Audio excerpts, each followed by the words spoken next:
Les secrets d'Edson botaniste ont disparu avec lui. Que cachait-il? Bienvenue dans Dossier Mystère. Je suis votre animateur Étienne. Dites-moi dès d'où vous nous écoutez. Vos commentaires sont très importants pour moi. C'est parti. Dans le village pittoresque de Muchwood-on-the-Wain, où la cloche de l'église sonnait encore l'heure et où le thé était pris avec une révérence ponctuelle, les villageois se targuaient de tout savoir sur tout le monde.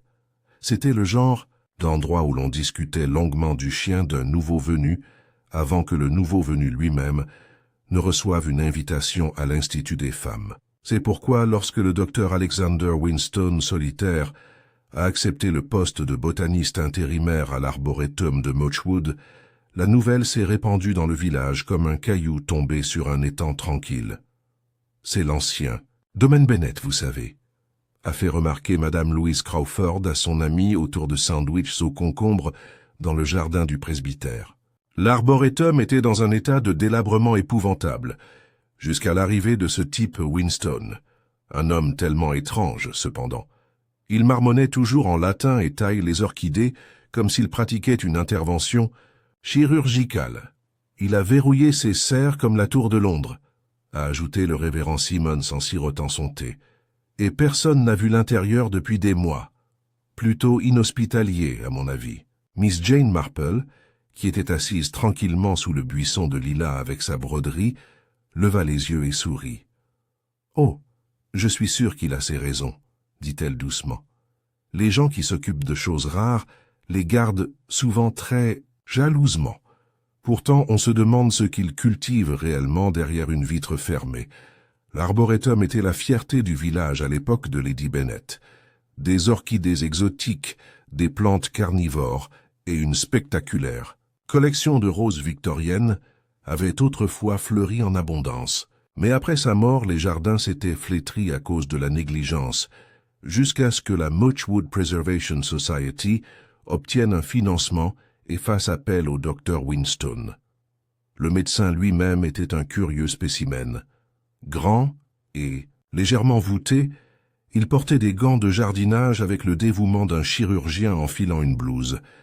Son discours était vif et précis, ses yeux étaient regardés derrière des lunettes rondes. Il parlait très peu à qui que ce soit, à l'exception de quelques conférences occasionnelles à la Gardening Society, toujours prononcées avec un air de condescendance réticente.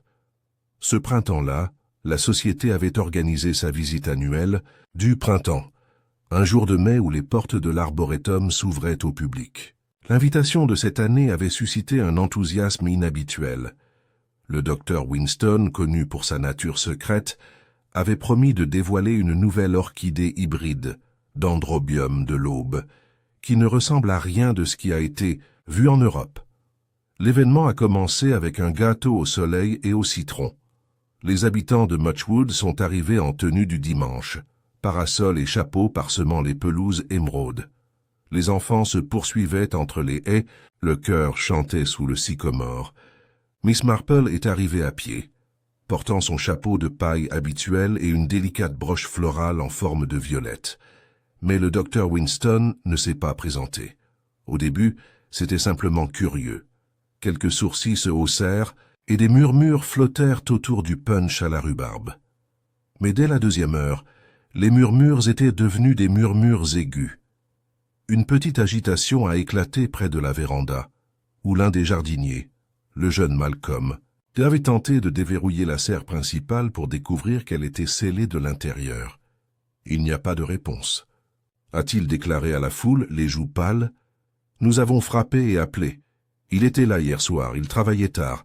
Il m'a dit de ne pas le déranger jusqu'au dévoilement. L'agent Brent, un homme robuste avec une moustache qui signale l'autorité, a été convoqué. Avec quelques poussées répétées, il a cassé le loquet. L'odeur les frappa en premier, écœurante, sucrée et pourrie. Un parfum de lys, de sang et de pourriture. À l'intérieur, l'air était lourd et humide. Des rangées de fleurs exotiques pendaient dans leur peau. Et là, affalé sur une chaise en osier près du piédestal central à orchidées, se trouvait la silhouette immobile du docteur Winston. Une truelle gisait sur le sol. Ses lunettes étaient embuées. Une fiole renversée a fait couler un liquide collant sur le sol. Mort. La nouvelle s'est répandue comme une traînée de poudre. L'arboretum a été immédiatement bouclé et les visiteurs ont été doucement reconduits vers la pelouse principale. Madame Crawford était évanouie sous le choc, tandis que la femme du vicaire ne cessait de demander si le corps devait être recouvert d'un drap. Miss Marple, toujours discrète, se tenait près du périmètre et observait. La mort du médecin fut bientôt déclarée soudaine par le médecin du village, le docteur Hearst, qui secoua gravement la tête et marmonna quelque chose à propos de vapeurs toxiques ou d'un accident vasculaire cérébral. Mais Miss Marple, alors qu'elle regardait le jeune jardinier Malcolm interrogé, et remarquait les regards gênés échangés par plusieurs membres de la Gardening Society, se trouva profondément déstabilisée. Plus tard dans la soirée, alors que le crépuscule se fondait dans l'obscurité, Miss Marple sirota son lait chaud et écrivit quelques lignes soignées dans son cahier. Une liste de noms, quelques plantes insolites, une citation dont elle s'est souvenue d'un ancien voisin de St. Mary Mead, quelque chose sur la jalousie parmi les producteurs d'orchidées. Son expression était calme, mais ses pensées bouillonnaient. Quelque chose n'allait pas. Pas les plantes, les gens.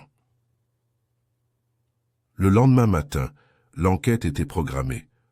Un responsable du bureau du coroner du comté devait arriver vers midi. Pendant ce temps, tout le village spéculait. Était-ce le pollen de l'orchidée rare, le poison d'une fleur exotique, un suicide provoqué par un échec scientifique? Mais Miss Marple avait constaté avec quel soin le déversement avait été organisé. Comment l'étiquette de la bouteille avait été masquée, non pas par maladresse, mais intentionnellement. Elle avait vu la façon dont l'agent Brent avait évité de regarder directement le jeune Malcolm.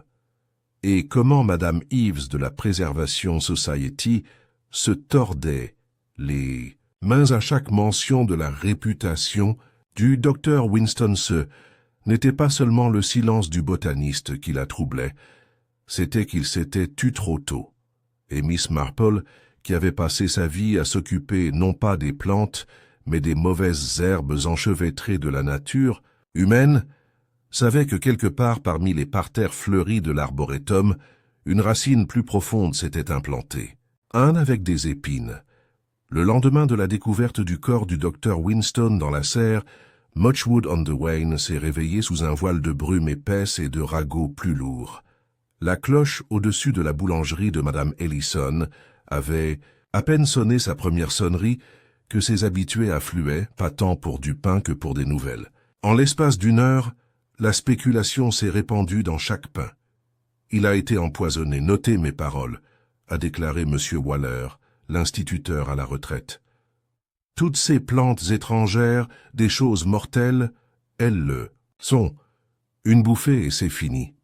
C'est nul, a répondu Madame Porter du bureau de poste, en époussetant la farine de ses manches. Il était déprimé. Toutes ces longues heures seules, comment cela peut-il être sain? Une sorte de folie lente, à mon avis. Au presbytère, le thé était devenu une affaire discrète. Le révérend Simmons, qui considérait la mort comme une question spirituelle qu'il valait mieux laisser aux Écritures et aux sermons, était déconcerté par les discussions sur les orchidées toxiques. Sa femme, cependant, se penchait sur les théories avec le zèle d'une tombola de gâteaux du dimanche. Esther Ives a déclaré qu'il avait licencié 2 assistants le mois dernier sans explication. Tiens, murmura-t-elle au révérend. L'un d'eux, le jeune Alan, était furieux. Il a accusé le docteur Winston de vol professionnel, vous imaginez? Des plantes, volées. Même si je suppose qu'en science, ces choses comptent. Pendant ce temps, Miss Marple s'était promenée tranquillement jusqu'à la porte de l'arboretum.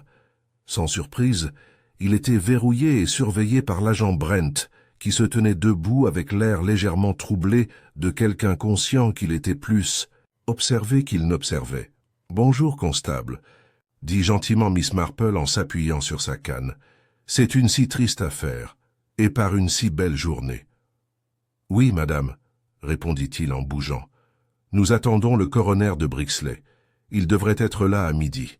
D'ici là, tout est plutôt délicat. Je l'imagine, acquiesça Miss Marple. Je me demande, est-ce que quelqu'un a mentionné si la clé de la véranda intérieure avait été trouvée sur le docteur Winston? Brent cligna des yeux. Pardon?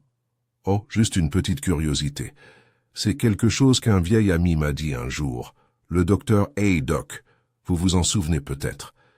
Il a toujours dit que lorsqu'une porte est verrouillée de l'intérieur, il faut d'abord demander si la personne qui l'a verrouillée avait la clé au moment de sa mort. Brent ouvrit la bouche puis la referma, comme s'il essayait de se rappeler s'il avait réellement remarqué une telle chose. « Ne faites pas attention à moi », dit-elle avec un sourire. « De vieilles habitudes, je suppose. » Elle se retourna et retourna vers la place publique du village, où la société de jardinage s'était réunie à la hâte dans la salle paroissiale pour traiter l'incident, et peut-être discrètement pour réattribuer les responsabilités. À l'intérieur de la salle, il régnait une ambiance de chaos. Sourd, les chaises pliantes grattaient, les mains battaient des ailes et les yeux se tournaient l'un vers l'autre, cherchant quelqu'un pour dire la bonne chose. « Bien sûr », a déclaré Madame Esther Ive, debout au bout de la table avec une voix tremblante. « Nous ne devons pas tirer de conclusions hâtives. Le coroner déterminera la cause du décès. D'ici là, nous suspendrons simplement l'accès du public à l'arboretum. » Il y eut un murmure d'accord. « Mais nous devons aussi, a ajouté M. Edmund Cleave, un homme pâle avec des lunettes pince-nez, tenir compte de la réputation de la société. Le docteur Winston était excentrique. Ses méthodes étaient souvent peu orthodoxes. Je ne serais pas surpris si sa soi-disant orchidée hybride n'était rien de plus qu'un canular cultivé. « Maintenant, ce n'est pas juste », a déclaré Madame Goodwin, bibliothécaire à la retraite et membre dévoué du sous-comité d'élagage des roses. Le docteur Winston était peut-être distant, mais il était doué. Vous avez vu ses fleurs la semaine dernière, plus brillantes que toutes les fleurs que nous avons eues dans cette serre depuis des décennies. « Mes secrets », marmonna quelqu'un près du fond, et en colère ces derniers temps. Il regarde toujours par-dessus son épaule, comme si quelqu'un le regardait. Miss Marple, qui était entrée inaperçue et s'était modestement assise près du porte-manteau, observait tranquillement chaque intervenant tour à tour. Les tensions, a-t-elle noté, ont été bien et souvent apaisées dans cette salle. Dehors, le jeune Malcolm, désormais officiellement la dernière personne à avoir vu le docteur Winston vivant, se tenait seul près du porte-vélo, le visage tiré. Elle s'approcha de lui avec douceur. « Tu dois être très secoué, mon cher garçon, » dit-elle doucement. Malcolm leva les yeux, surpris. « Oh, oui, Miss Marple, c'est horrible. Il était difficile, mais je ne pensais pas qu'il... » Sa voix s'est tue. « Vous étiez son assistant ?»« Juste un assistant à temps partiel. J'arrosais les lits, transportais des objets, nettoyais les outils. Il n'aimait pas les gens dans la serre à moins qu'ils ne le disent. » Miss Marple pencha légèrement la tête. « Il travaillait tard la nuit précédant la projection, j'ai entendu dire. » Malcolm hocha la tête. « Il m'a dit de partir vers 6 heures. Il m'a dit qu'il voulait vérifier les derniers réglages de température. Tout est précis, avec des orchidées. Puis hier matin, rien. J'ai frappé, pas de réponse. Les portes étaient verrouillées, de l'intérieur. Oui, et la clé. » Malcolm fronça les sourcils. « Il le portait toujours sur une chaîne autour de son cou. Eh bien, je ne l'ai pas vu en fait. Peut-être qu'il est tombé. Peut-être. » Elle offrit un petit sourire. « Vous avez dû être très excité par le dévoilement. » Il hésita. « En fait, je pensais que quelque chose n'allait pas. Il ne semblait pas lui-même cette semaine. Nerveux. Il regardait les parterres de roses pendant des heures. Et il y a 2 jours, il m'a surpris en train de regarder une lettre sur son bureau. Il m'a crié dessus. « Une lettre ?» Malcolm hocha la tête. « Je n'ai vu que l'enveloppe. Pas de nom. Juste le mot « se repentir » écrit. Dessus. Les yeux de Miss Marple clignotèrent très légèrement. « Curieuse » murmura-t-elle. « Très curieux, en effet. » De retour dans son salon ce soir-là, Alors que le soleil se couchait derrière le clocher de l'église et que la bouilloire sifflait sa douce mélodie, Miss Marple notait quelques observations supplémentaires. Une lettre avec un avertissement. Une clé manquante.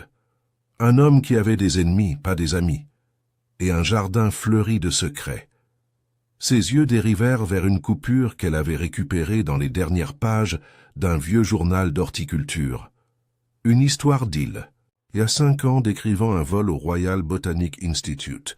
Un plateau entier de plants a disparu. Le nom évoqué au passage, Dr. Alexander Winstone. Oui, pensa-t-elle, quelque chose commence à germer. Muchwood-on-the-Wain n'avait jamais connu de véritable scandale. Il y avait bien sûr eu l'affaire de la nièce du vicaire et du violoniste. Ambulant. Et ce malheureux incident avec les faux certificats de boulangerie à la foire des récoltes. Mais rien de tout cela. Un homme retrouvé mort, enfermé dans sa propre véranda. Des murmures de poison. Et maintenant, avec l'assistant du coroner ayant emmené le corps à Brixley pour un examen plus approfondi, le village n'avait plus que des questions et du temps. L'enquête officielle, telle qu'elle a été, a commencé lorsque l'agent Brent a fait de son mieux pour projeter de la gravité alors qu'il recueillait les déclarations à la salle des fêtes. Il a été rejoint, un peu à son grand regret, par M. Oswald Fitch, un greffier du comté sans véritable autorité, mais un penchant pour la prise de notes et un flair pour les potins. Miss Marple, qui a toujours cru à la valeur de l'observation, silencieuse, restait poliment distante, sirotant un thé faible et regardant les débats se dérouler à travers la fenêtre ouverte de la salle de lecture. « Je comprends que vous avez vu le docteur Winstone peu de temps avant l'événement », a demandé M. Fitch à Malcolm, qui était assis en train de tordre sa casquette sur ses genoux. « Je l'ai fait. Il était à l'intérieur de la serre. Il m'a dit de ne pas le déranger. Il semblait agité. Je pensais qu'il était peut-être juste stressé à cause de la présentation. Et tu n'es pas entré dans la serre après ça? Non, monsieur, il avait la clé. Celui qu'il gardait autour du cou, Malcolm hocha la tête, toujours sur une chaîne, mais quand ils l'ont trouvé, ce n'était pas là. Du moins, je ne l'ai pas vu. Ce commentaire a suscité un léger murmure de la part de Fitch, qui a fait une démonstration dramatique en écrivant les détails. L'agent Brent s'éclaircit la gorge. Nous ne savons pas avec certitude qu'il n'a pas été retiré lors de l'incident. Monsieur Fitch renifla. Pourtant remarquable, n'est-ce pas? Pendant ce temps, Miss Marple se leva, se faufila par l'entrée latérale et retourna vers l'arboretum. Bien que toujours bouclés, les lits extérieurs étaient invisibles depuis le trottoir. Les roses, en particulier, commençaient tout juste à fleurir rouge sang et blanc ivoire dans des proportions égales. Il y a toujours eu du symbolisme dans les jardins. Miss Marple croyait à de telles choses. Près du hangar du jardinier, elle aperçut une silhouette familière, Esther Ives, directrice de la Gardening Society. Esther était agenouillée près d'un lit d'anémone, coupant les pétales morts avec une précision mécanique. Son dos était raide, son chapeau légèrement de travers. « Une belle exposition », dit doucement Miss Marple. Esther tressaillit, puis se tourna avec un sourire serré. « Oh, Miss Marple. Oui, j'ai pensé que je ferais aussi bien de continuer. Le travail, il ne faut pas laisser les choses sans surveillance, même avec tout cela. Je suis tout à fait d'accord. C'est dans la tendance, n'est-ce pas, qu'on apprend la vérité des choses. » Esther lui lança un regard étrange. « Le docteur Winstone était un homme difficile, » continua Miss Marple, comme pour engager la conversation. « Mais il a fait un beau travail, et la société a dû être très heureuse de l'avoir. » Esther poussa un léger soupir. « Oui, au début, il a attiré l'attention, vous savez, des donateurs, des universitaires invités, mais il a tout gardé à proximité. Il ne partageait pas ses notes. Il a licencié des bénévoles sans explication. Tout le monde n'aimait pas ses méthodes. » Il y avait des rumeurs, dit délicatement Miss Marple. À propos d'un désaccord, les ciseaux d'Esther s'arrêtèrent. Avec le jeune Alan? Oui, eh bien, Alan était ambitieux, et le docteur Winstone, protecteur. Il a affirmé qu'Alan avait prélevé des échantillons sans autorisation. Alan a juré que c'était une collaboration. Ils se sont mal séparés. Je ne pense pas qu'ils se soient jamais reparlés. Curieuse, dit Miss Marple. Et le dévoilement, s'est-il confié à quelqu'un à propos de l'orchidée? Non. Il a été secret jusqu'au bout. J'ai demandé à le voir la veille et il m'a dit catégoriquement « Personne ne voit la floraison avant qu'elle ne soit prête. » Elle? Fit écho Miss Marple. Il parlait de cette orchidée comme si c'était une femme, de manière obsessionnelle. C'était dérangeant, honnêtement. Miss Marple hocha la tête une fois, puis tapota légèrement le bras d'Esther avant de continuer. 7. Après-midi-là, elle s'est arrêtée à la bibliothèque du village. Avec l'aide de la bibliothécaire, elle a exhumé un vieux numéro de la chronique horticole. Là, niché dans un article sur les vols de plantes et les cultivars concurrents, se trouvait un nom familier, Dr Alexandre Winston. Pas dans le corps de l'article, mais dans une lettre à l'éditeur. Il avait écrit dans une prose fleurie mais aigrie une réprimande à un collègue botaniste pour vol de théorie concernant la propagation des hybrides. Cela se terminait par une ligne énigmatique. L'orchidée est la compagne la plus fidèle, mais même elle se flétrit lorsqu'elle est touchée par une trahison. Miss Marple ferma le livre avec un léger claquement. Le modèle se dessinait, non pas dans les indices scientifiques, mais dans le caractère. Fierté, secret, obsession et peur. En début de soirée, une bruine commençait à tomber. Le commerçant du village avait fermé ses volets de bonne heure et la maîtresse de poste rentrait chez elle sous un parapluie vert qui bougeait comme une carapace de tortue. Miss Marple, de retour dans son salon avec un châle tartan sur les genoux, reçut un visiteur. C'était le jeune Alan, plus grand que dans son souvenir, avec des pommettes saillantes et un air agité. « Miss Marple, dit-il sans vraiment croiser son regard, puis-je demander, la police me traite-t-elle comme un suspect ?»« Je ne le saurais pas, chérie, dit-elle doucement, mais vous semblez impatient de demander. » Il rougit. « C'est juste que je sais à quoi ça ressemble. Nous nous sommes disputés. Il a ruiné ma carrière. Et maintenant, il est mort. » Elle lui offrit du thé. « Et tu l'as tué, mon cher garçon ?»« Non, dit-il surpris. « Bien sûr que non. » Elle remuait doucement son thé. « Alors tu n'as pas à t'inquiéter de ce qu'ils disent, mais peut-être pourrais-tu m'aider à comprendre. De quoi t'a-t-il accusé exactement ?» Alan hésita puis s'assit. Il a dit que j'avais copié ses données, que j'essayais de le devancer pour qu'il publie les données. Dendrobium de l'aube doublé. Mais il avait tort. J'avais mon propre travail. Pareil, oui, mais c'était ma propre méthode. Et cette méthode, la voix d'Alan devint amère. Il m'a dit que les orchidées n'appartiennent pas aux hommes. Ils choisissent à leur gardien, a-t-il dit. Fou, n'est-ce pas? Comme s'ils étaient amants. Miss Marple sourit faiblement. Les gens projettent souvent. Les plantes sont des compagnes silencieuses. Elles témoignent. Peut-être avait-il peur que vous révéliez quelque chose qu'il ne pouvait pas. Alan se pencha en avant. « Vous pensez qu'il cachait quelque chose ?»« Je pense, dit-elle, qu'il avait peur de quelqu'un. Et cette peur est devenue plus réelle que l'orchidée elle-même. » Il la regarda en fronçant les sourcils. Miss Marple sirotait son thé, les yeux lointains. Lorsqu'un homme devient obsédé par l'idée de préserver quelque chose, il ne s'agit souvent pas seulement de la chose qu'il souhaite protéger. Mémoire derrière. Dehors, la pluie commença à tomber sérieusement. Un léger tapotement contre la fenêtre, comme des doigts ou des secrets cherchant à entrer. Miss Marple s'assit et observa la tempête. Quelque part, dans le silence des cerfs et de la culpabilité, la vérité attendait. Les jours qui ont suivi. La mort du docteur Winston se sont déroulés dans le calme inquiétant d'un jardin avant la tempête. Les fleurs ont fleuri comme prévu.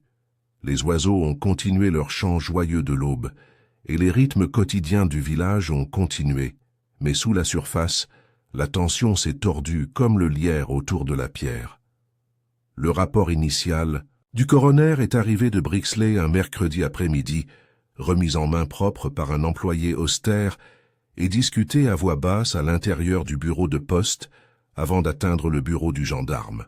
Miss Marple, toujours discrète, en a entendu assez en examinant un paquet de thé à la rose musquée près du comptoir. « Toxicose aiguë », murmura l'agent Brent à Madame Simmons plus tard dans la soirée, un peu trop fort dans la file d'attente, du boucher. Un composé alcaloïde rare, probablement à base de plantes, mort en quelques minutes, ont-ils dit. C'était suffisant pour attiser les soupçons du village. En quelques heures, un consensus commença à se former dans les salons et les quartiers des femmes de chambre de Muchwood-on-the-Wain. Le docteur Winstone avait été assassiné, par le poison. Et la liste de ceux qui étaient capables d'un tel meurtre botanique était étonnamment courte. Ce soir-là, la Gardening Society se réunit à nouveau, cette fois non pas pour planifier des expositions florales, mais pour évaluer le scandale naissant. Il était le seul à connaître ces plantes, a déclaré Madame Goodwin. Je veux dire, je les connaissais vraiment. N'importe lequel d'entre nous pouvait cultiver de la rhubarbe, mais ce qu'il faisait, épicer, greffer, importer des spores, personne d'autre n'avait ce genre de connaissances. Enfin, sauf peut-être Alan.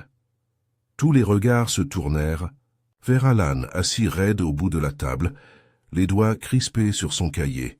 « Je n'avais pas mis les pieds dans cette véranda depuis des semaines, » a-t-il déclaré. « Il m'avait banni après notre dernier désaccord. Vous avez travaillé avec lui, » a déclaré M. Cleave avec insistance. « Vous auriez su ce qui pourrait le tuer. »« Je ne suis pas le seul, » a lancé Alan. « Demandez à Esther ou à Malcolm.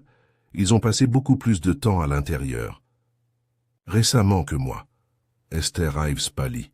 « C'est largement suffisant, » dit-elle. « Nous sommes ici pour pleurer et maintenir la réputation de la société, pas pour pointer du doigt comme les écoliers. » Mais la graine avait été plantée. Miss Marple, assise discrètement au dernier rang avec son tricot, observait attentivement chaque visage. Pas les mots, mais les yeux. Les étincelles de peur, les réactions excessives. Madame Goodwin appréciait trop le drame. La voix de M. Cleave était un peu trop confiante. Les mains d'Esther tremblaient, non pas de chagrin, mais de tension. Et Alan, malgré tout son défi, transpirait. C'était, comme elle le pensait en privé, comme observer un parterre de fleurs criblé de pucerons. De loin, tout semblait beau, mais une inspection plus approfondie a révélé une infestation. Plus tard dans la soirée, elle a rendu visite au révérend Simmons au presbytère. « Poison », dit-elle clairement, « et pas n'importe quel poison, quelque chose de botanique. Cela réduit le champ, n'est-ce pas ?» Le révérend, toujours un peu inquiet devant la franchise de Miss Marple, s'éclaircit la gorge. « Eh bien, je suppose que oui. Mais la police va sûrement... »« La police, » dit-elle doucement, « est bien intentionnée mais linéaire. Elle suit les causes et les effets. Elle ne pense pas au mobile en termes de caractère. C'est une sorte de jardinage plus lent. » Il sourit, faiblement. « Et tu crois que le tueur est parmi nous ?» Miss Marple posa sa tasse de thé. « Mon cher révérend, le tueur est toujours parmi nous. On ne va pas jusqu'à Londres pour assassiner un botaniste. » Le lendemain matin apporta un autre développement. Malcolm, le jeune jardinier, manquait à l'appel. Pas disparu précisément, mais il ne s'était pas présenté à ses tâches matinales à l'arboretum et son vélo était introuvable. Sa mère, une femme tranquille et isolée aux abords du village, ne l'avait pas vu depuis la veille au soir. « Celui-là s'est enfui, » marmonna M. Cleave chez l'épicier. « La culpabilité rend les lâches, vous savez. » Mais il a trouvé. « Le corps !» a protesté Madame Porter. « Il avait l'air terrifié. » Pendant ce temps, Miss Marple est allée parler avec Madame Larche, la femme qui nettoyait le bureau de l'arboretum. C'était une veuve avec des chaussures confortables et une façon directe de parler. « Il était bizarre, ce docteur, » dit Madame Larche, en secouant une serpillière. « Je ne me laissais pas toucher son bureau, il a dit que c'était délicat.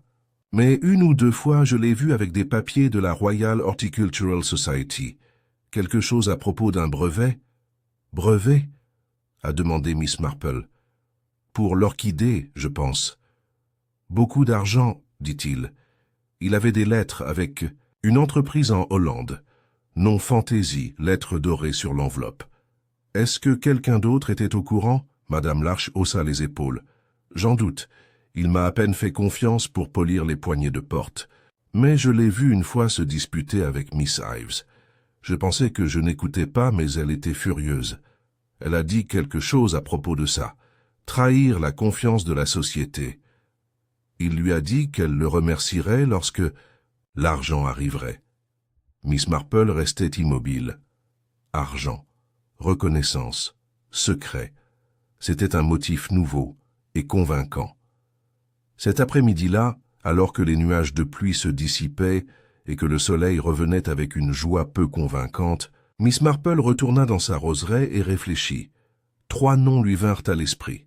Alain, l'ancien assistant. Brillant, méprisé, compétitif, avec la connaissance et le ressentiment nécessaires pour agir et les jeunes pour fuir. Mais était-ce de la culpabilité ou de la peur? Esther Ives, le chef de la société. Fier, prudent, farouchement protecteur, de l'héritage de la société. Si Winston avait mis en péril son nom ou volé quelque chose de collectif à des fins personnelles, n'était-ce pas une trahison? Et Malcolm le calme, l'observateur, celui qui était le plus proche de la scène. Mais Malcolm manquait d'ambition. Était-il réduit au silence? Ou était-il simplement effrayé? Elle rentra à l'intérieur et ouvrit son album. Elle en a tiré un article effacé sur un scandale botaniste à Bruxelles, il y a 5 ans. Un jeune assistant avait été ruiné lorsqu'un chercheur senior lui avait volé le mérite de sa technique d'hybridation.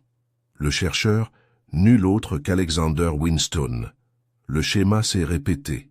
Trahison, ambition, contrôle.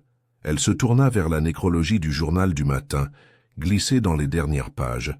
Le docteur Alexander Winston, botaniste, âgé de 53 ans, ne laisse dans le deuil aucune famille connue.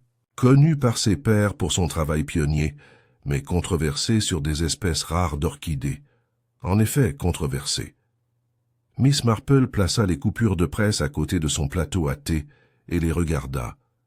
Il restait encore un fil à tirer avant que le tableau puisse prendre forme. Quelqu'un était au courant pour le brevet, quelqu'un qui gagnerait non seulement de la mort de Winston, mais aussi de son silence. Il était 9 heures à peine lorsque Miss Marple reçut une visite inattendue. Madame Larche, la femme de ménage de l'arboretum, se tenait devant son portail avec une enveloppe usée dans ses mains gantées. Son front était plissé, et elle regarda autour d'elle avant de s'engager dans l'allée du jardin, comme si elle craignait d'être observée. « Je ne savais pas à qui d'autre la porter, » dit-elle doucement, une fois que Miss Marple l'eut fait, qu'à entrer et fermer la porte derrière eux. « Je l'ai trouvé ce matin, derrière le placard du bureau du docteur Winston. Il a dû glisser dans le dos ou avoir été poussé. » Elle posa l'enveloppe sur la petite table recouverte de dentelle entre eux. Il n'était pas marqué, à l'exception d'un seau de cire, étrangement démodé et craquelé. Miss Marple l'examina doucement. Le seau avait été pressé à la hâte et portait l'impression d'une feuille de fougère. À l'intérieur se trouvait une seule feuille de papier pliée en 3. Pas de titre, aucune signature, juste une seule ligne écrite à l'encre noire épaisse. Vous savez ce que vous avez fait. Vous ne pouvez pas breveter ce qui ne vous a jamais appartenu. Miss Marple leva les yeux. Et vous ne l'avez pas montré à la police? Madame Larche secoua la tête. Pas encore. Je ne voulais pas causer de problème, mais après notre dernière conversation, je me suis dit, eh bien, si quelqu'un pouvait comprendre cela, ce serait vous. Miss Marple sourit faiblement. Vous aviez tout à fait raison, ma chère. Une fois la femme partie, Miss Marple prit son temps pour relire le message. La formulation était délibérée. Pas simplement une accusation, mais un avertissement. Ce n'était pas une menace vaine. C'était personnel. La lettre correspondait au modèle que Miss Marple avait déjà commencé à soupçonner, un conflit silencieux derrière l'apparence publique de professionnalisme du docteur Winston. Quelqu'un a cru qu'il avait volé du crédit, peut-être même l'orchidée qui devait être dévoilée. La question était qui l'avait écrit.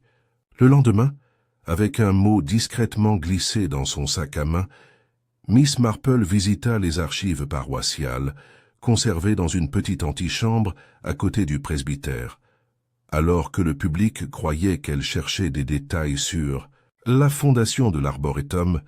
Miss Marple a discrètement récupéré les dossiers du comité de la Gardening Society de l'année écoulée, feuilles d'inscription, notes de réunion et correspondances internes. La plupart étaient banales, des références aux tests d'acidité du sol, à la planification de la vente de pâtisseries et à la réorganisation des étiquettes pour les plates-bandes. Mais dans le procès-verbal de la réunion de 2 mois, plutôt se trouvait une curieuse note écrite de la main d'Esther Reeves. Le docteur W insiste sur le fait que l'hybride d'orchidées est à lui seul. Alan s'y oppose. Le comité est divisé. Suggérer une résolution avant la visite du printemps. Potentiel de risque pour la réputation. Et voilà, le conflit en noir et blanc. Esther l'avait enregistré et semblait inquiète, ce qui signifiait qu'elle avait des raisons de contenir le problème. Ou de l'enterrer. Mais Miss Marple n'était pas encore prête à affronter Esther directement. Au lieu de cela, elle tourna son attention vers la clé manquante, celle portée par le docteur Winstone sur une chaîne. Où était-il passé? Le rapport du coroner avait répertorié les effets personnels du médecin. Gants, lunettes, montre-bracelet, portefeuille. Aucune mention d'une clé ou d'une chaîne. Il avait donc disparu, soit enlevé par quelqu'un après sa mort, soit jamais présent au départ. Si quelqu'un était entré dans la serre sans force, il devait y avoir accès. Et s'ils étaient partis, ils auraient dû reverrouiller la porte. À moins que, pensa Miss Marple avec une soudaine intuition, ils n'auraient jamais gauche du tout. Cet après-midi-là, elle rendit visite à l'Arboretum, désormais officiellement rouvert, même si la véranda intérieure restait fermée. L'agent Brent montait la garde à proximité, marchant avec ennui. Miss Marple lui offrit un sourire chaleureux. « J'espérais jeter un coup d'œil rapide aux lits extérieurs », a-t-elle déclaré. « Juste pour quelques notes pour le bulletin paroissial. » Brent, troublé et désarmé comme toujours en sa présence, haussa les épaules. « Eh bien, je ne pense pas que ce serait un problème, Miss Marple. Ne touchez simplement à rien à l'intérieur de la maison principale. » Bien sûr que non. Elle errait lentement, prenant son temps parmi les fougères et les dahlias, s'arrêtant près de la petite remise à outils en bois au fond de la parcelle. Sa porte, contrairement à celle de la grande serre, était légèrement entr'ouverte. À l'intérieur, l'air était humide et teinté d'engrais. Des truelles pendaient à des piquets, des sacs en toile de jute bordaient le mur du fond. Mais ce fut le tas de chiffons dans le coin qui attira son attention. Juste en dessous se trouvait quelque chose de brillant. Elle se pencha avec précaution. C'était une chaîne, ternie, cassée, et une petite clé en laiton était toujours attachée. Miss. Marple l'enveloppa dans son mouchoir et le glissa dans son sac, son cœur battant doucement mais fermement. Au moment où elle revint au village, la nouvelle s'était répandue. Malcolm était revenu. Apparemment, il n'avait pas fui très loin, juste vers la maison de son cousin dans le hameau voisin de Little Winmore. Il était maintenant de retour au village et avait accepté de parler avec l'agent Brent plus tard dans la soirée. Miss Marple, sentant qu'il n'y avait pas de temps à perdre, décida de parler elle-même avec le garçon. Elle le trouva assis, seul sur les marches de l'église, les coudes sur les genoux, regardant fixement la verdure tranquille. « Tu as fait beaucoup de bruit, Malcolm, » dit-elle doucement en s'approchant. Il leva les yeux, honteux. « Je n'en avais pas l'intention. C'est juste que, quand tout le monde a commencé à parler de poison et de la façon dont j'y avais accès, et j'ai paniqué. Parfaitement compréhensible, a déclaré Miss Marple. Mais courir rend toujours plus facile d'assumer la culpabilité, même lorsqu'il n'y en a pas. Il resta silencieux un moment. « Je n'ai rien fait, Miss Marple, » dit-il. « Je l'ai trouvé, je le jure, et je n'ai jamais touché cette orchidée. Il m'a dit de ne pas le faire, cela lui a fait des cauchemars, a-t-il dit. Miss Marple haussa les sourcils. Des cauchemars? Il a dit que ce n'était pas naturel, que ça grandissait trop vite, Il a dit que ça savait. Elle fit une pause, puis tendit doucement la main. Saviez-vous que c'était dans la remise? À outils. Malcolm prit la clé avec des doigts tremblants. C'est sa clé. Je ne l'ai pas revue depuis la veille de sa mort, termina Miss Marple. Et pourtant le voici, caché sous des haillons, cassé. Je pense qu'il a essayé de l'enlever avant de mourir, ou quelqu'un d'autre l'a pris. Peut-être la personne qui a verrouillé la porte après s'être assuré qu'il était mort. Malcolm avait l'air malade. Tu penses que quelqu'un était là, avec lui? Miss Marple ne répondit pas. Elle dit simplement, « Tu vois, mon cher garçon, l'orchidée n'était pas la seule chose cachée dans cette serre. Il y avait aussi de la peur, et du ressentiment, et de l'ambition. Le tout cultivé en silence. » Ce soir-là, Miss Marple était assise avec son cahier près du foyer, la pluie battant contre les fenêtres. Elle avait toutes les pièces maintenant. Un homme obsédé par la reconnaissance. Une orchidée controversée et un brevet potentiel. Une lettre de menace.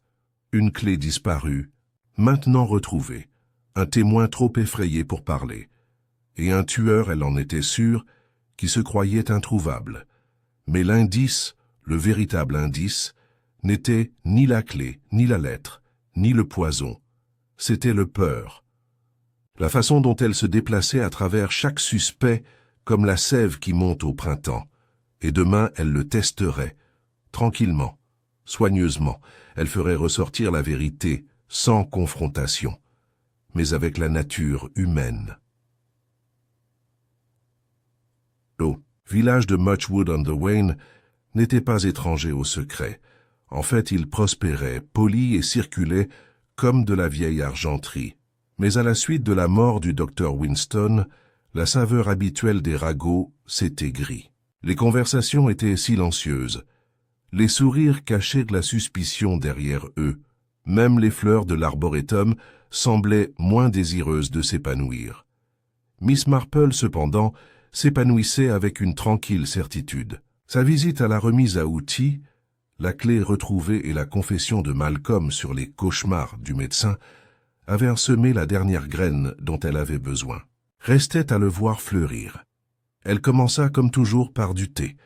Elle a invité Esther Ives pour une tasse privée le lendemain matin, une décision qui a surpris la formidable femme qui acceptait rarement les appels sociaux qui n'étaient pas planifiés 2 semaines à l'avance. Mais la réputation de Miss Marple rendait son refus impoli. Tous deux étaient assis sur la terrasse ensoleillée du jardin de Miss Marple, les abeilles dérivant paresseusement à travers le chèvrefeuille. « Je dois dire, » commença Esther en remuant sa tasse, « toute cette affaire est devenue terriblement fatigante. Les insinuations, les spéculations. » « En effet, » dit doucement Miss Marple, « et pourtant, les choses ont commencé à s'éclaircir dans mon esprit. » Esther se raidit. « Clarifier ?» Miss Marple sourit par-dessus le bord de sa tasse de thé. « Oui, il arrive très souvent que des choses qui semblent impénétrables se révèlent non seulement par les faits, mais par le caractère.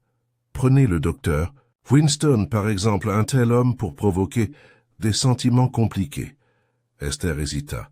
Il était difficile. Et brillant, oui, et fier, mais aussi plutôt insouciant avec les choses qui comptaient pour les autres, n'est-ce pas? Crédit, confiance. J'ai découvert que la trahison prend racine dans le sol auquel on s'attend le moins. La femme plus âgée posa sa tasse. Si vous suggérez que j'ai participé à... Oh mon Dieu, non, dit Miss Marple, toujours souriante. Je me demande simplement ce que vous avez ressenti lorsqu'il a rejeté vos inquiétudes concernant le brevet. Vous avez documenté le différend dans les notes de votre comité, n'est-ce pas? Le comité était censé partager la propriété de toutes les avancées botaniques financées par la société. Les yeux d'Esther se plissèrent. Il a dit que l'orchidée était basée sur un travail qu'il avait effectué avant son arrivée. Nous n'avions aucune preuve pour le contredire. Mais tu t'en doutais. Esther pinça finement les lèvres. Oui, je pensais qu'il nous utilisait. Il utilisait la société. Le financement, la serre, le prestige, et le pire, c'est qu'il allait lui donner son nom. Dendrobium Winstonia. Miss Marple grimaça légèrement. Plutôt vaniteux. Alan était furieux, dit Esther avec amertume. Il avait fait autant, sinon plus d'hybridation au début, mais Winston l'a exclu. Malcolm m'a dit qu'il avait vu le médecin brûler des papiers dans la poubelle de la cour la semaine avant sa mort. Vraiment? Esther hocha la tête. Il effaçait des choses. Les contributions d'Alan, peut-être. Même les miennes. Miss Marple se pencha en arrière, regardant paresseusement une abeille se transformer en digital. « Je me demande, ma chère, lui as-tu écrit une lettre ?» Esther se figea. « J'en ai trouvé un dans son bureau. Ni marqué, ni signé. Mais j'ai pensé à vous. L'encre, l'écriture manuscrite sont très semblables aux procès-verbaux que vous avez écrits pour la Gardening Society. » Esther ne dit rien. Ce n'était pas vraiment une menace, juste un avertissement. Vous ne pouvez pas breveter ce qui ne vous a jamais appartenu. Tout à fait vrai, bien sûr. Je ne l'ai pas empoisonné, dit Esther d'une voix rauque. J'étais en colère, furieux, mais je ne tuerai pas, je voulais juste qu'il le fasse, en le savoir, se sentir exposé. Miss Marple fit un léger signe de tête. Parfois, il suffit d'un petit coup de pouce et le reste s'effondre. Tandis qu'Esther partait, les épaules tendues, Miss Marple émit une autre note discrète. Motif? Oui. Mais la culpabilité? Non, pas elle. Pas de la bonne manière. Le véritable tueur n'avait aucun désir de protéger la société ou son héritage. Le vrai tueur avait quelque chose à gagner cet après-midi-là. Miss Marple a appelé Alan. Il vivait dans une chambre louée au-dessus de la boucherie, encombrée de croquis botaniques, de plateaux de semis et de lettres à moitié terminées. Ses mains étaient tachées d'encre et de terre. Il ouvrit la porte avec l'air méfiant de quelqu'un qui sait que les ennuis ne frappent que s'il s'agit d'affaires. « Je pensais que tu reviendrais, » dit-il pas méchamment. Miss Marple entra sans invitation et s'assit sur le bord du fauteuil. « Tu caches quelque chose, Alan. » Il ne l'a pas nié. Elle a continué. « Le docteur Winston a déposé un brevet aux Pays-Bas. Vous le savez. Vous savez aussi qu'il a supprimé votre nom des documents justificatifs. » Alan était assis en face d'elle, pâle. « Oui. Et vous vous êtes disputé. Peut-être même l'avez-vous menacé. »« Je l'ai fait, » murmura-t-il. « Je suis allé chez lui la nuit précédant la visite. Je lui ai dit que je l'exposerais. J'avais une copie de nos premières notes de recherche, mon nom sur chacune d'elles. Et il s'est moqué de moi. Il a dit que je ne serais jamais pris au sérieux. Il a dit « L'histoire ne se soucie pas de savoir qui a arrosé les graines. » Je suis parti furieux. Miss Marple pencha la tête. « Mais tu ne l'as pas tué ?» Il leva brusquement les yeux. « Non, je le détestais, mais je ne l'ai pas tué. J'y ai pensé, je l'admets. Mais je ne le ferai pas. Je voulais juste que les gens connaissent la vérité. » Miss Marple se leva. « Merci, Alan. C'est tout ce que j'avais besoin d'entendre. » Elle le laissa regarder la porte. La culpabilité mêlée à autre chose, peut-être du soulagement. La soirée arrivait douce et dorée, baignant le village dans la paix trompeuse du crépuscule. Miss Marple marchait lentement devant l'arboretum, où Malcolm avait repris son travail, taillant sans enthousiasme les rosiers. Il se redressa en la voyant. « Je dois te demander quelque chose, » dit-elle doucement. « Quelque chose d'important. » Il hocha la tête. « Vous avez vu le docteur Winston brûler des papiers? »« Oui. Est-ce qu'il vous a dit quelque chose? »« N'importe. Quoi du tout ?» Malcolm déglutit. « Il a dit qu'il était fatigué, que les gens étaient des vautours, que si quelque chose lui arrivait, il fallait regarder sous le banc de roses. Je pensais qu'il ne faisait que divaguer. » Les yeux de Miss Marple se plissèrent. « Montre-moi. » Ils entrèrent tranquillement dans l'enclos des roses. Sous le plus grand banc se trouvait une latte de bois légèrement surélevée. Malcolm le souleva. À l'intérieur, dans une cavité étroite, se trouvait une boîte en fer blanc. À l'intérieur de ça, des pages, courrier, photographies, le tout daté, annoté. Note avec 2 noms, A. Barrett et M. Lister, Alan et Malcolm. Collaborateur. Miss Marple se tourna vers le garçon. Il essayait de protéger votre travail. Malcolm hocha la tête, les yeux écarquillés. Je pense qu'à la fin, il l'a regretté. Ce qu'il avait fait à Alan. Peut-être à moi. Peut-être que c'est pour ça qu'il a caché ça. Miss Marple plaça la boîte sous son bras. Tu as bien fait. Maintenant rentre chez toi, chérie. Cette nuit-là, elle resta assise tranquillement dans son salon. Tout était là. Chaque indice. Le Dr. Winston avait volé le mérite de l'orchidée. Il avait reçu une lettre, peut-être d'Esther. Il a brûlé les brouillons compromettants. Mais en secret, il a conservé la vérité dans cette boîte en fer blanc. Et quelqu'un l'avait appris. Quelqu'un qui craignait que le médecin ne se repente publiquement, qui perdrait tout si cela arrivait. Et cette personne était entrée dans la serre, non pas pour tuer peut-être, mais pour assurer le silence. La chaîne cassée, la clé dans le hangar, le poison choisi avec précision. Quelqu'un qui avait passé du temps à observer et à apprendre, comme un jardinier, pas un botaniste, pas un scientifique, mais un observateur attentif. Miss Marple croisa les mains et ferma son cahier. Demain, elle les réunirait, et la vérité, désormais prête à éclore, allait enfin éclater au grand jour. La matinée s'est terminée par un silence sur Muchwood-on-the-Wain, le genre de calme fragile qui semblait presque trop délibéré. Les nuages étaient bas au-dessus des toits du village, le chant des oiseaux étant étrangement retenu, comme si même la nature sentait que le règlement des comptes était proche.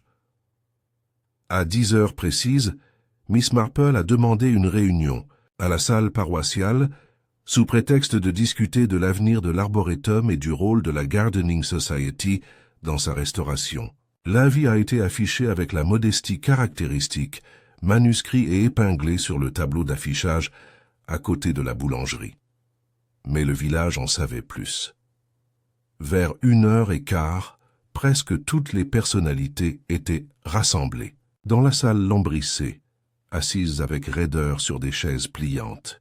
Madame Goodwin tenait son sac à main comme une bouée de sauvetage. Alan s'agitait sur son siège. Esther Ives était assise bien droite, évitant le regard de tout le monde.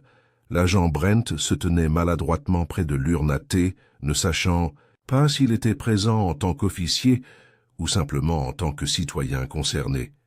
Malcolm n'était pas encore arrivé.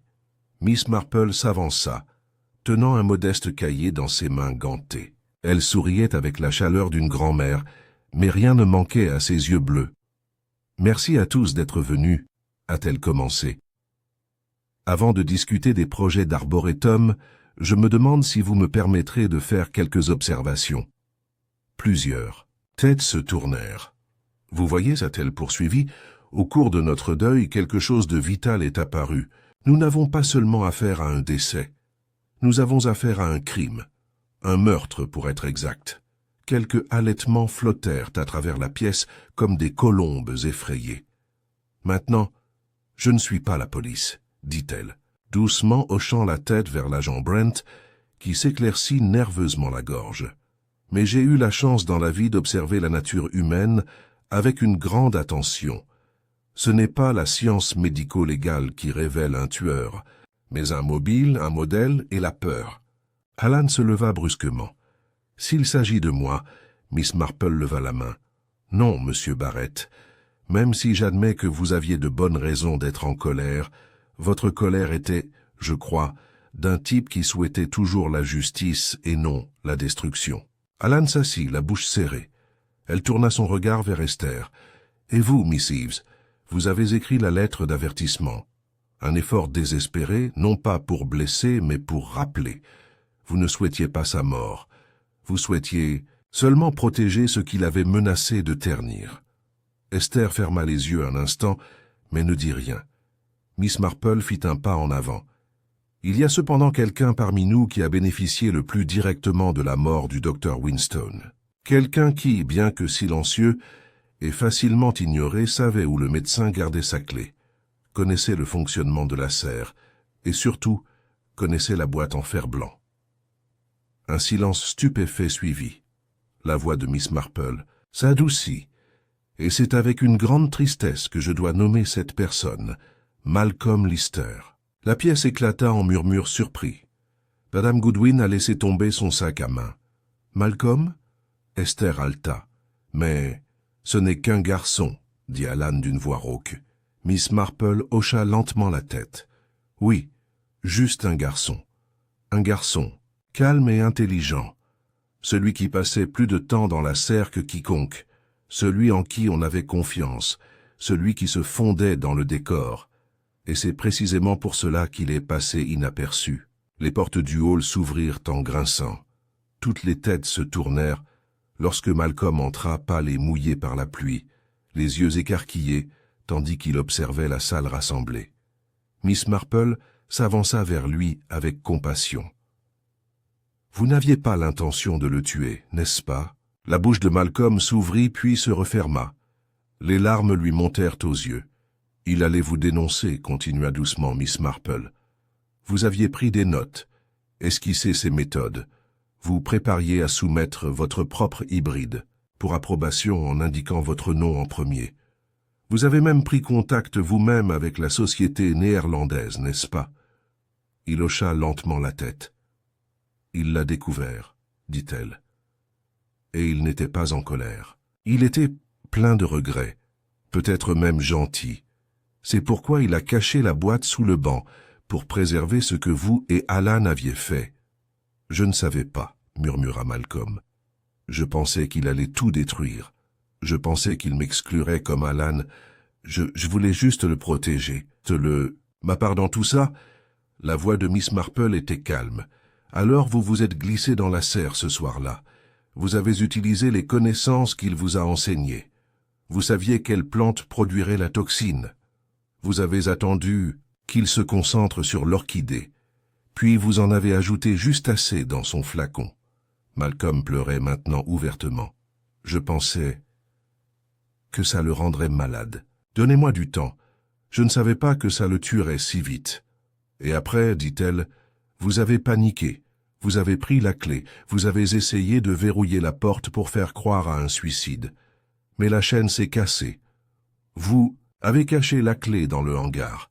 Et vous avez couru. » Brent s'avança avec hésitation. « Malcolm, est-ce vrai ?» Le garçon hocha la tête baissée. Miss Marple posa doucement une main sur son épaule. « C'est la peur et non le mal qui vous motive. Mais la peur, une fois nourrie, devient quelque chose de dangereux. » Le gendarme guida Malcolm tranquillement, laissant derrière eux un silence stupéfait. Miss Marple se tourna vers le reste de la pièce. Ce n'était pas seulement une histoire d'ambition, c'était une histoire de silence, de chance de rédemption manquée, et de ce qui arrive lorsque la fierté se transforme en obsession. Alan se leva les yeux mouillés et les suivit sans un mot. Esther se tourna vers Miss Marple. « Vous avez sauvé la société. »« Non, » dit doucement Miss Marple. « J'ai simplement découvert ce qui existait déjà. » Elle ramassa son sac à tricot. « Maintenant, si vous voulez bien m'excuser, j'ai des chrysanthèmes à tailler. C'est une fleur sensible, si facile à endommager avec un simple mauvais contact. » Et sur ce, elle a laissé les villageois de Muchwood-on-the-Wain assis non seulement avec résolution, mais réflexion, sur les secrets, le silence et sur la façon dont même dans le plus beau des jardins, une graine mortelle peut prendre racine. Pour la plupart des habitants de Muchwood-on-the-Wain, cette révélation avait suffi. Le garçon, le poison, le manuscrit caché, les villageois avaient serré le scandale contre leur cœur comme des perles, choqués mais secrètement ravis par la proximité des ténèbres. Mais pour Miss Marple, quelque chose restait inachevé. Ce n'était pas qu'elle doutait des faits. Malcolm Lister avait avoué, et son récit correspondait aux indices. Sa connaissance du poison, la clé manquante, la porte de la serre verrouillée, de l'intérieur. Pourtant quelque chose la rongeait, pas de doute exactement, mais une démangeaison. Un pétale tourné dans le mauvais sens sur une floraison par ailleurs parfaite. Ce soir-là, elle sortit son cahier de son tiroir habituel et revint à la première page. Dr. Alexander Winston, mort d'un empoisonnement aux alcaloïdes toxiques. Chronologie, vue pour la dernière fois vivant, 18h15 par Malcolm. Visionnage prévu, le lendemain matin à 11h. Corps découvert, 11h45. Clé trouvée, remise à outils. Dernier indice, une boîte en fer blanc sous un banc de rose. Son. Crayon tapota le papier. Pourquoi cacher la boîte s'il ne craignait rien? Pourquoi verrouiller la porte s'il ne faisait confiance à personne? Et pourquoi surtout Winston avait-il invité personne prévisualiser l'orchidée? Miss Marple se leva de sa chaise et traversa la pièce jusqu'à sa bibliothèque. De l'étagère supérieure, elle sortit un volume « Variété d'orchidées de l'hémisphère nord », un cadeau il y a de nombreuses années de son neveu Raymond, plus décoratif qu'utile, mais qui contenait un index de noms hybrides. Elle feuilleta les pages, jusqu'à ce que son regard se pose sur une entrée. Dendrobium aurorae, non enregistré. Hybride selon la rumeur. Noté pour la première fois en Europe centrale, 1932. Origine contestée. Elle fit une pause. Son front se plissa. Non enregistré. Contesté. Elle revint à ses notes. Le brevet de Winston n'avait jamais été officiellement déposé. La société néerlandaise avait correspondé avec lui, oui, mais il n'y avait eu aucune confirmation de son caractère unique. Et si Winston n'avait pas du tout créé l'orchidée? Et si c'était un canular? Et si tel était le cas, que ferait un homme comme Winston lorsque son œuvre de vie s'avérait être un mensonge? Les lèvres de Miss Marple se pressèrent en pensant. Et si il avait découvert la vérité trop tard? Le lendemain matin, elle a demandé un mot privé avec Alan Barrett, lui demandant de la rejoindre à l'arboretum désormais scellé. Alan arriva juste après 10 heures, l'air tiré et méfiant. Elle l'accueillit avec une chaleureuse courtoisie et sortit une paire de gants de son sac à main. « Vous voudrez ça, dit-elle. Nous allons faire un peu de jardinage. » Il avait l'air alarmé. « Miss Marple, je ne... » « Pas d'aveu aujourd'hui, » dit-elle doucement. « Seulement une confirmation. » Elle le conduisit à travers la porte latérale, toujours ouverte aux membres de la société, et jusqu'à la véranda extérieure, où l'orchidée était autrefois assise, au centre de la scène en attendant son dévoilement. La pièce était intacte depuis que la police avait terminé son ratissage. Des casseroles bordèrent les tables comme des témoins silencieux. Au milieu se trouvait le piédestal désormais vide, à l'exception d'une plaque signalétique. Dendrobium de l'aube, une nouvelle aube dans l'hybridation des orchidées, Miss Marple tapota l'assiette. « Dis-moi, Alan, as-tu déjà réellement voir l'orchidée ?» Il hésita. « Une seule fois. Il y a des mois. C'était petit. Honnêtement, peu impressionnant. Winston a dit qu'il était encore en train de mûrir. Et Malcolm? Jamais. Winston a dit que c'était trop délicat. » Miss Marple poussa un petit soupir. Et pourtant, il avait prévu de la dévoiler au public, une orchidée que personne n'avait vue. Curieux, n'est-ce pas? Alan cligna des yeux. « Que proposez-vous » Elle se retourna, le fixant d'un regard à la fois bienveillant et perçant. Je crois que le docteur Winston avait l'intention de simuler le dévoilement. Il avait prévu de la remplacer par une orchidée commune, de couleur et de structure similaires, mais pas par l'article authentique. Peut-être s'est-il rendu compte trop tard que ce qu'il pensait être unique était déjà connu. Et plutôt que d'être ridiculisé, il a organisé une illusion. Alan avait l'air abasourdi. « Vous pensez qu'il a tout mis en scène? Je pense qu'il avait l'intention de le faire. Mais quelque chose s'est produit. Je crois que quelqu'un d'autre a appris la vérité et a eu peur de ce que cela pourrait signifier pour lui. » Il secoua la tête. « Mais Malcolm, il a avoué. » Miss Marple hocha la tête. Oui, mais sous le poids de la culpabilité, pas de la preuve. Et si j'ai raison, il a été manipulé. Les yeux d'Alan se plissèrent. Par qui? Cet après-midi-là, Miss Marple rendit une dernière visite à quelqu'un qui, tout au long de l'enquête, était resté largement silencieux. Ce n'est pas suspect, juste confortablement caché. Madame Goodwin, bibliothécaire à la retraite, était assise sur son porche bien rangé en train de décortiquer des petits pois. Elle leva les yeux avec un léger sourire lorsque Miss Marple arriva. « Jane, tu viens emprunter. Plus de livres de jardinage ?» « Juste une dernière conversation, » dit Miss Marple, assise à côté d'elle. Ils parlèrent de quelques minutes, la météo, les fleurs, la fête d'été à venir. Puis Miss Marple laissa tomber le fil comme un jardinier, tapotant la terre avec sa truelle. « Vous savez, » dit-elle doucement, « j'ai lu un jour que certains bibliothécaires des collections botaniques avaient accès à des recherches sous embargo. Pensez-vous que ce soit vrai ?» Madame Goodwin cligna des yeux. « Je vous demande seulement, » continua doucement Miss Marple, « parce que j'ai trouvé étrange la rapidité avec laquelle vous avez rejeté la nouveauté de l'orchidée. Vous avez dit qu'il s'agissait probablement d'un canular avant même que quelqu'un d'autre ne l'ait vu. » Madame Goodwin se redressa. « Eh bien, j'ai lu beaucoup de choses, Jane, tu le sais. »« Oui, » acquiesça Miss Marple. « Oui, je sais aussi que vous avez siégé au conseil de financement de la société l'année dernière. Vous avez signé tous les paiements effectués à l'agent de brevets néerlandais, des paiements qui ont mystérieusement augmenté juste avant la mort du docteur Winston. » Le sourire de Madame Goodwin s'effaça. « Et je sais, » dit Miss Marple, sa voix douce maintenant, « que vous avez visité la serre la nuit précédant la visite. Vous avez été vue par Malcolm, même s'il n'y a pas beaucoup pensé à ce moment-là. » Madame Goodwin le regarda fixement. « Il n'a rien dit ?»« Non, » dit Miss Marple, « parce que vous lui avez offert des mots gentils, des éloges, des encouragements. Vous lui avez dit que le médecin ne l'appréciait pas, qu'il devrait être fier de son rôle. » Elle se pencha en avant.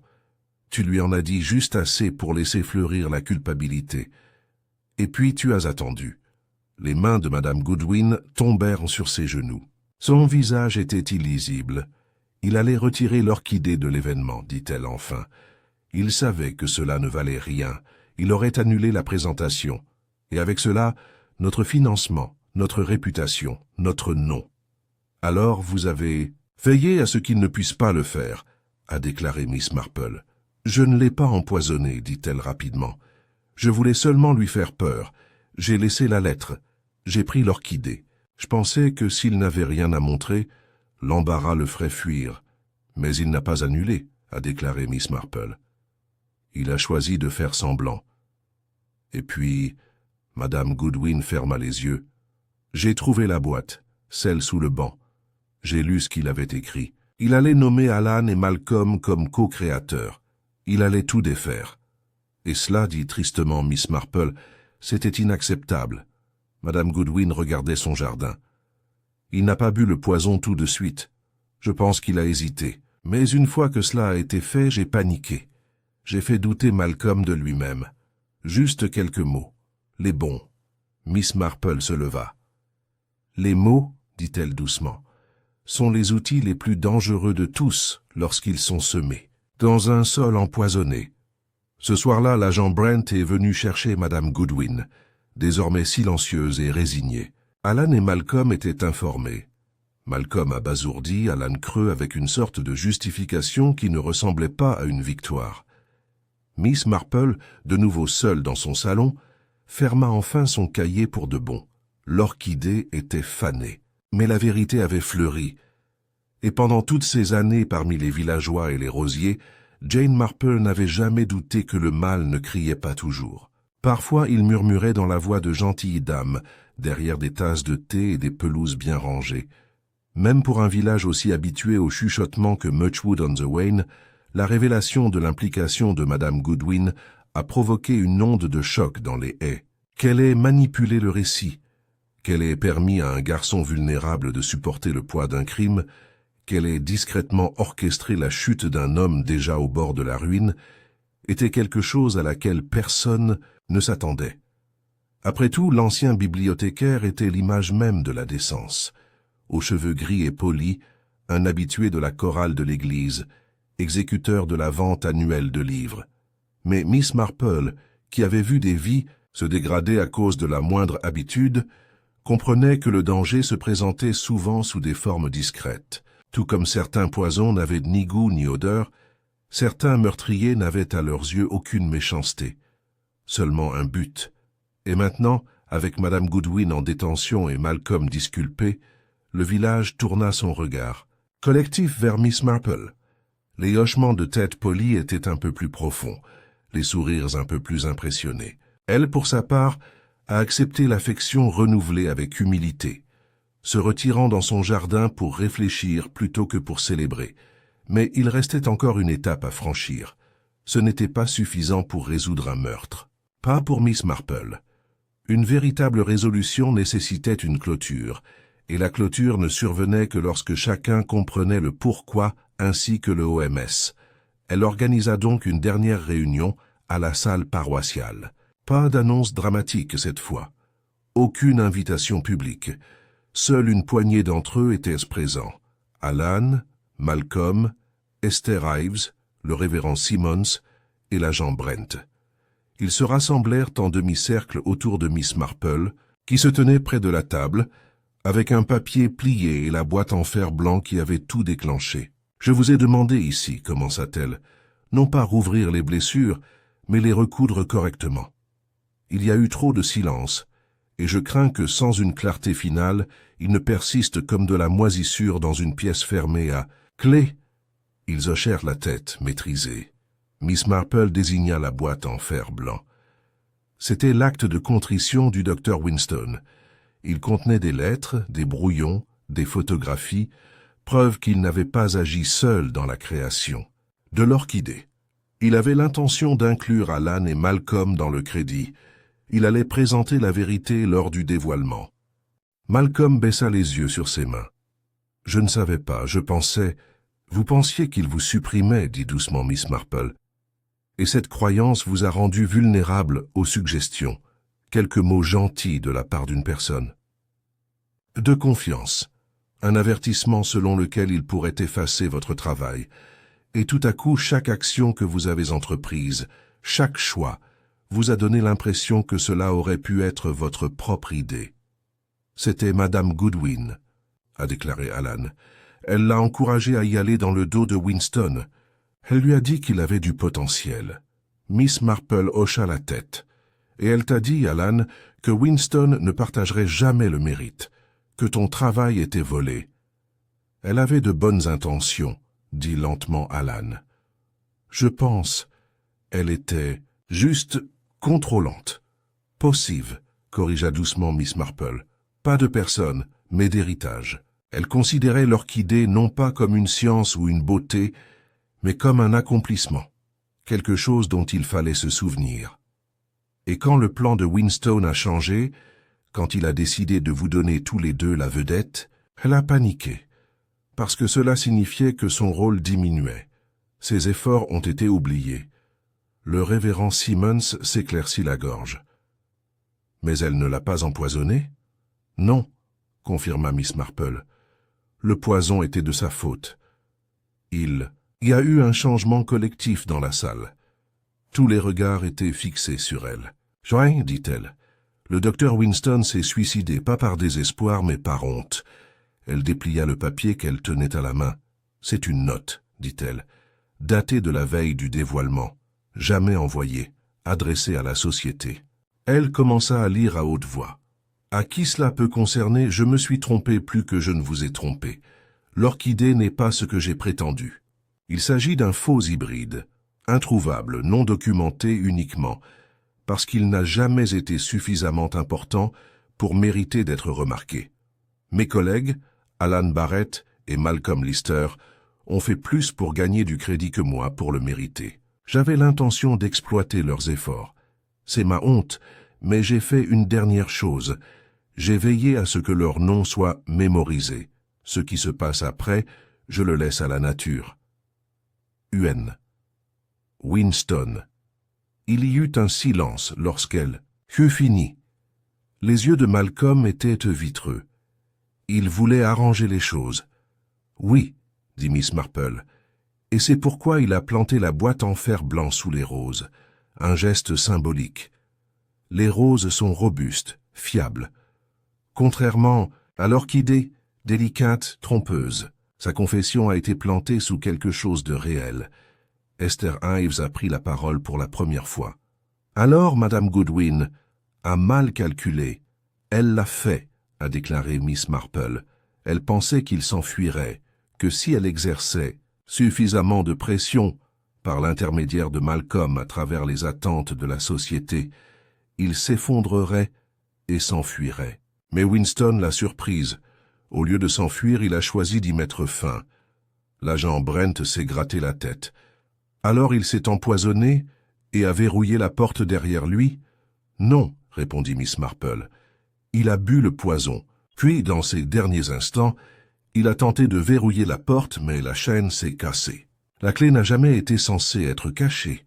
Cette partie était l'œuvre de Malcolm une fois qu'il a trouvé le corps et a paniqué. Elle se tourna vers le groupe.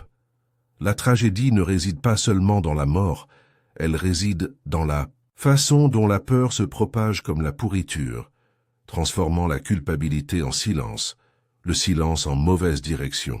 Et tout cela parce que personne ne s'est arrêté assez longtemps pour poser la question la plus simple. Alan leva les yeux. Qu'est-ce que c'était? Pourquoi maintenant? Dit doucement Miss Marple. Pourquoi un homme qui avait passé des années à garder des secrets a-t-il soudainement voulu se confesser? Parce que quelque chose a changé, pas dans les faits, mais dans son cœur. Elle plia le billet et le remit dans la boîte. La justice n'est pas toujours une punition. Parfois c'est la vérité mise à nu, et je crois que nous l'avons maintenant. Le groupe se dispersa lentement, plongé dans ses pensées. Miss Marple s'attarda à la fenêtre, regardant Malcolm et Alan marcher côte à côte dans la ruelle du village. Deux jeunes hommes, autrefois manipulés, désormais soulagés. La société se rétablirait, peut-être même prospérerait, et l'arboretum, autrefois lieu de cachette, pourrait encore refleurir en toute honnêteté. Elle sortit, laissant le vent remuer les bords de son châle. Elle n'aimait pas résoudre des meurtres, pas comme les gens l'imaginaient. Cela ne l'excitait pas de voir le mal démasqué, mais cela la satisfaisait de rétablir l'équilibre, reconstruire quelque chose de brisé. Et dans ce village, cet équilibre était revenu. Demain, il y aurait la taille. Aujourd'hui, c'était la paix. L'air automnal portait une vive promesse de changement alors que Muchwood-on-the-Wain se réveillait une dernière fois, au son du conte du botaniste silencieux. Le pincement de la brise faisait dériver les feuilles à travers les jardins des cottages, et la lumière du matin douce et dorée révélait un village qui, même à contre-cœur, avait commencé à guérir. À l'entrée de l'arboretum, une modeste plaque avait été installée à côté de la plaque signalétique de Dendrobium de l'Aube. On y lisait « À la mémoire de ceux qui ont entretenu à la fois les fleurs et l'amitié, et la vérité qui fleurit lorsque les peurs se fanent. Peut-être que seule Miss Marple a remarqué sa double signification, car pour elle, les fleurs et les habitants de Muchwood étaient tout aussi fragiles. Le premier des jours de restauration tombait un samedi. La Gardening Society, rajeunie après la tourmente, s'est réunie tôt et tôt pour nettoyer les plates-bandes gelées. Le docteur Hearst, appelé pour donner son avis sur l'état du sol, n'était pas au courant du scandale, bien qu'il réfléchisse à la curieuse résilience de certaines orchidées. Alan Barrett est arrivé avec Malcolm Lister, au moment même où la rosée brillait encore sur les herbes. Leur calme mutuel parlait à la fois de malaise et de camaraderie. Miss Marple, supervisant le placement des jeunes plants de roses, croisa le regard d'Alan et lui fit un doux signe de tête. « Merci pour votre aide », dit-elle doucement alors qu'il s'agenouillait pour planter un semis. Il s'arrêta, truelle à la main. « Je suis reconnaissant que vous m'ayez cru, Miss Marple. » Elle sourit. « Je n'ai jamais douté de votre caractère, seulement des ombres qui l'entouraient. Maintenant que les ombres sont passées, on vous voit clairement. » Malcolm les rejoignit. s'essuyant les mains avec son pantalon. Je suis désolé pour les ennuis que j'ai causés. Son ton était maternel. Les problèmes nés de la peur peuvent nous apprendre la compassion. Elle fit une pause, époussetant la terre de sa jupe, et des leçons apprises trop tard. Pendant ce temps, Esther Ives et Madame Goodwin, les deux membres les plus âgés de la société, travaillaient côte à côte. La tension entre eux, autrefois aussi vive que des poignets épineux, s'était atténuée pour laisser place à une distance respectueuse. Toutes deux ont été touchées par les événements, chacune à sa manière. Esther s'arrêta pour ajuster un tuteur sous une jeune clématite. Madame Goodwin se tenait à proximité, arrangeant pensivement une rangée de primes verts. « Merci de soutenir la vérité », a déclaré Esther, étonnamment sincère. Madame Goodwin hocha la tête. Aussi difficile que cela ait été, la vérité est le terrain sur lequel la confiance renaît. Leurs regards se croisèrent, et l'espace d'un instant, la rivalité qui avait empoisonné le jardin sembla disparaître. Dans le jardin du presbytère, le révérend Simmons et son épouse ont préparé de petits bouquets de chrysanthèmes et d'églantiers à envoyer aux sociétés botaniques de Londres, accompagnés d'une lettre expliquant le retard du dévoilement. Ils ont écrit la correspondance ensemble, choisissant des mots qui équilibrent regret et espoir. « Vous savez, » dit doucement le révérend en tournant une page de son grand livre, « c'est remarquable à quel point quelque chose d'aussi délicat qu'une orchidée peut nous apprendre la fragilité humaine. » Sa femme lui fit un sourire ironique. « Nous apprenons de chaque floraison et de chaque dépérissement. » En milieu d'après-midi, le travail était presque terminé. Les chemins ont été balayés, les têtes mortes enlevées, les panneaux de verre polis. L'air sentait la terre et les feuilles mortes, le compost et les brins de romarin frais. Les villageois échangeaient de légers bavardages, petites excuses, offres d'aide, rires prudents. Miss Marple s'attarda près de la tonnelle centrale de Rose, son tricot tombant sur ses genoux, tandis qu'elle regardait. La serre du docteur Winston se tenait silencieuse derrière elle, son sanctuaire intérieur toujours fermé, mais ses jardins extérieurs vivant avec un nouvel objectif. L'agent Brent s'est approché, portant 2 tasses de cacao. Il lui en proposa un, en s'installant sur le banc. « C'est un vrai changement par rapport au mois dernier », dit-il en mélangeant le malt au mélange de chocolat. Elle sirota une gorgée en hochant la tête. La guérison prend du temps, mais elle demande aussi du courage pour faire face à ce que nous préférons ignorer. Il la regarda avec un véritable respect. « Vous avez sauvé la vie d'un garçon. » Elle secoua la tête. « J'ai simplement éliminé une couche de peur. Mais oui, parfois, c'est tout ce qu'il faut. » Ce soir-là, Miss Marple retourna dans son propre jardin, où les lanternes brillaient comme des lucioles vigilantes parmi les arbustes.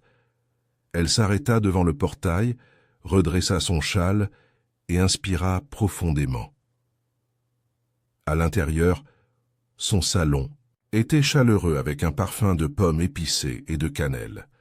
Sur son petit bureau se trouvait une pile de notes de remerciements, une de la mère de Malcolm, une de la société et une particulièrement sincère d'Alan, qui avait joint un pétale d'orchidée pressé en souvenir.